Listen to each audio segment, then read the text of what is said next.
Alright there, my name's Simon Lucas and today I'm here to talk about the Ruark MR1 Mk3 stereo speaker system.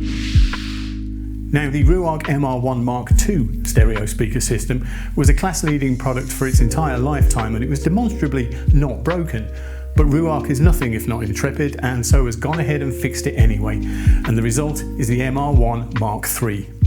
The changes are fundamental and significant, but you don't just have to take my word for it. We'll take the system out of its box and I can talk through exactly what has happened and exactly why the Mk3 picks up where the Mk2 left off.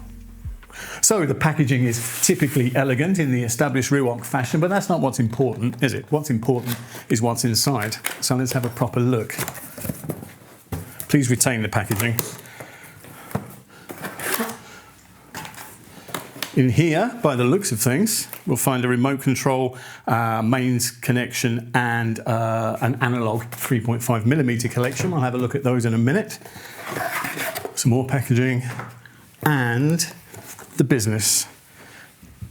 A stereo speaker system in two very nice protective bags. So let's get these open.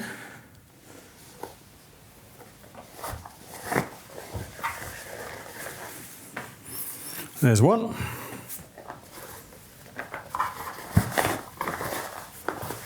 And here is its partner.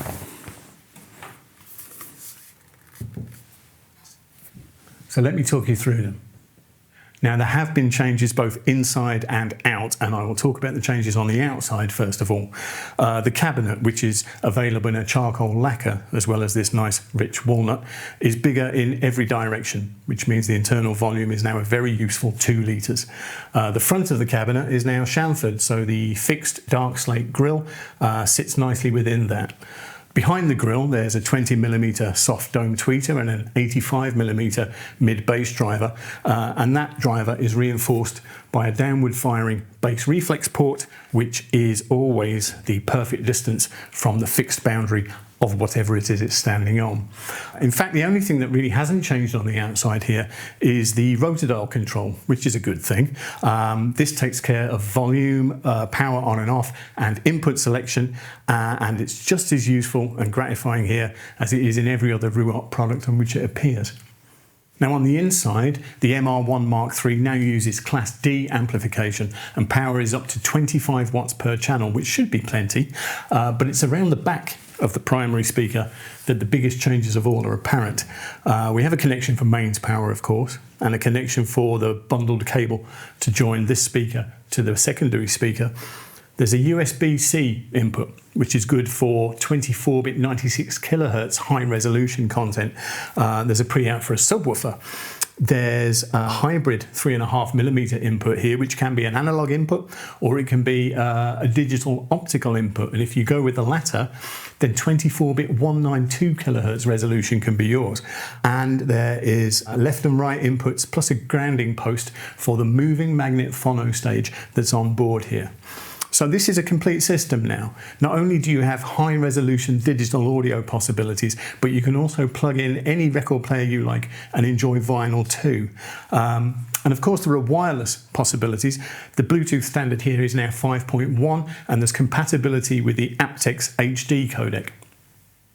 So the MR1 Mk3 is a perfect desktop system, of course, but the amount of flexibility in its inputs and the sheer scale of the sound it can deliver means it has applications well beyond that. And if you find yourself sitting so far away from it and enjoying the sound that you can't reach the rotor dial, Ruark provides this little remote control handset. It duplicates all of these functions, so you have volume up, down, power on, off, and input selection, and it means that you can get what you want from your MR1 Mk3, even if it's nowhere near your desk. So, meet the new boss. Not quite as similar to the old boss as it might at first appear.